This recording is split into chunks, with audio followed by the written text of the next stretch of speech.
A boys' shelter for street people. It was about 2 years ago on a cold night in December when 11-year-old Trevor Farrell first realized that there were people living out on the streets of Philadelphia, just 12 miles from his nice, comfortable suburban home. Trevor saw a news report about the city's homeless. He ran to tell his parents about this startling discovery. Trevor wanted to do something right away, that night.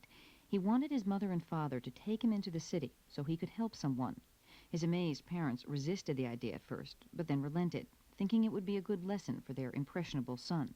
They never expected he would want to do it again. They didn't realize what else Trevor would learn that night. I saw a man living on the street when we got into the city, and I brought in a blanket and pillow that night, and I gave it to the man, and he looked really comfortable and said, "God bless you," and made me feel really good. It felt so good that Trevor went back the next night, and the next, and the next. Pretty soon his family ran out of pillows and blankets and old clothes, so they put an ad in a local paper for donations. The paper decided to find out what Trevor and his family were up to, so they interviewed him, and his story was published. Donations poured in. People volunteered to help. Someone contributed a van, so they started giving out free food as well. And now there is a permanent shelter for the homeless in Philadelphia, dubbed Trevor's Place by the people who stay there. Trevor's story is the subject of a book, Trevor's Place, written by his parents, Frank and Janet Farrell. Trevor's initial act of kindness has become a full-time commitment, and Trevor has become close friends with many of the people he met on the streets. There's Chico, Ralph, Big Joe. There's a lot. Well, who are the street people? What's their background? How did they get to be living in the street? Well, some of them lost their jobs. Some of them have mental problems. Some of them drink. And all it takes is for somebody to be out in the streets for 2 or 3 days, and then you start looking dirty. And it's really hard. My dad and I tried staying on the street one night, and we couldn't even try it. We couldn't take it. We had to leave. How long did you try, Frank? Oh, for about 3 or 4 hours, and then we gave up. We had a home to go back to, and we had the shelter of our car, and you'd think we would have been able to. I'm not too proud of that. Are you, Trev, that we couldn't do it? The streets are cold, filthy.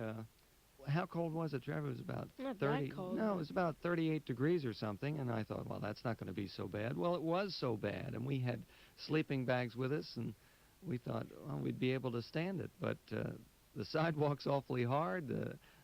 You see raw sewage here and there. It's not easy, and those people that spend their lives out there, I don't know how they do it. And yet you go down there frequently, all the time. At one point, I think you were going every night. Yes, the vans now, it's a big operation.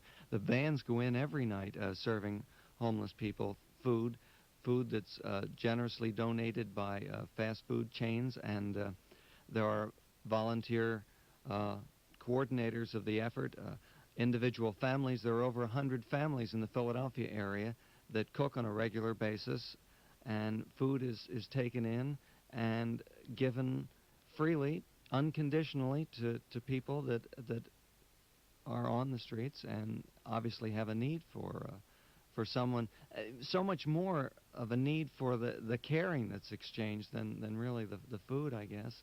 What kind of reaction do you get from the street people when you go down there and start giving things away? I mean, was it different when you began? Has it changed over the course of time, or do you get a variety of reactions?